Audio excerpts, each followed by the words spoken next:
बिस्मिल्लाहिर्रहमानिर्रहीम। अस्सलाम वालेकुम व्यूअर्स, आप देख रहे हैं डाइनिंग। और आज मैं आपसे रेस्टोरेंट स्टाइल राजमा सैलेड की रेसिपी शेयर कर रही हूँ। अगर मेरी वीडियोस अच्छी लगी तो लाल सब्सक्राइब को क्लिक कर दें। साथ में ये जो बेल का आइकॉन है इसको क्लिक कर दें। इसको क्लिक करने से आपको मेरी हर नई वीडियो का नोटिफिकेशन सबसे पहले फ्री में मिलेगा। जी, रेसिपी को शुरू करते हैं। लोबिया इसमें 1 कप भर के लेंगे, इसे उबाल लेते हैं।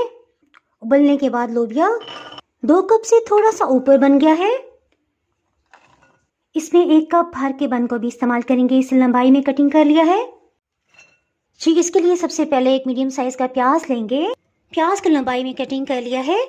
इसकी कड़वाहट को दूर करने के लिए आधी चाय की चम्मच नमक डाल देंगे। 10 मिनट के लिए इसी तरह रहने देंगे। 10 मिनट के बाद प्याज को अच्छी तरह से धो लेंगे। इससे प्याज की जो भी कड़वाहट होगी वो खत्म हो जाएगी। धुले हुए प्याज को भी इसमें शामिल कर देंगे। इसमें दरमियानी साइज के टमाटर का इस्तेमाल कर रहे हैं।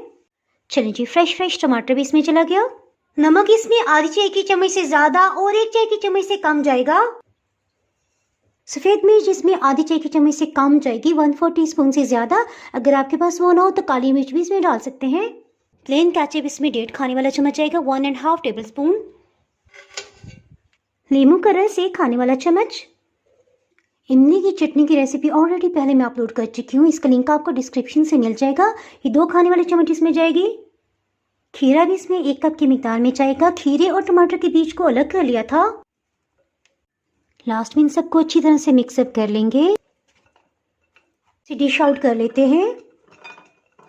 उम्मीद करती हूँ आपको हेल्दी और एनर्जेटिक सैलेड बहुत ही पसंद आया होगा। इसके साथ ही जनाब, अगर आप मेरे चैनल पर नए हैं और चैनल को अभी तक सब्सक्राइब नहीं किया तो फटाफट से सब्सक्राइब कर दें।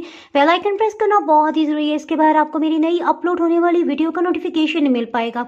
दुआओं में याद रखिए, वीडियो लाइक और शेयर करना बिल्कुल भी ना भूलिएगा। इसके साथ ही मैं इजाजत चाहती हूँ। अल्लाह हाफिज।